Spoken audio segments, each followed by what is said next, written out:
And so for me, in order to get those right people, we have to create an environment that is attractive for them to want to work in. And that's what a culture is. And a good culture is bred by good leadership. And performance culture is bred by performance leadership. You know, leadership is a visible trait. It's not a badge. It's a game of visibility.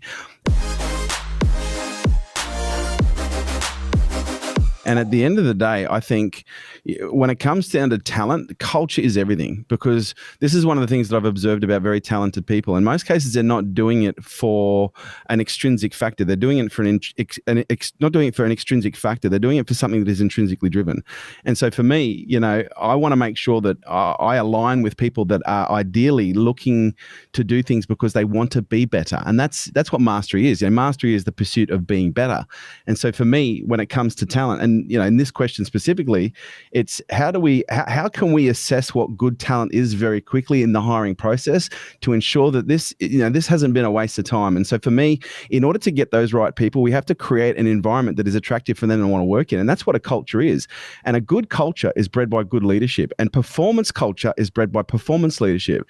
You know, leadership is a visible trait. It's not a badge. It's a game of visibility.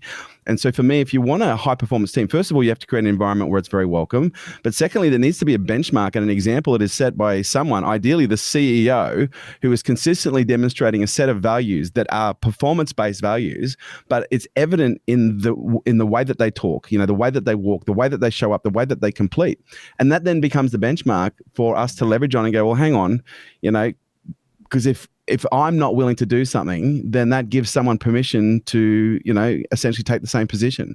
And so for me, yeah, high performance environments, you know, in order to create a high performance environment, first of all, it has to be welcome, as I said, and that's an important point, because some people, you know, hire really great talent, but then they surround them with toxic people who are threatened by good talent, who undermine them and sabotage them.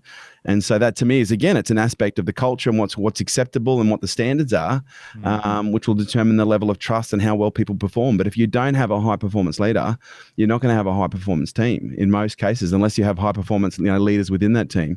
You know, Jocko Willink said it best: there are no bad teams, there are just bad leaders.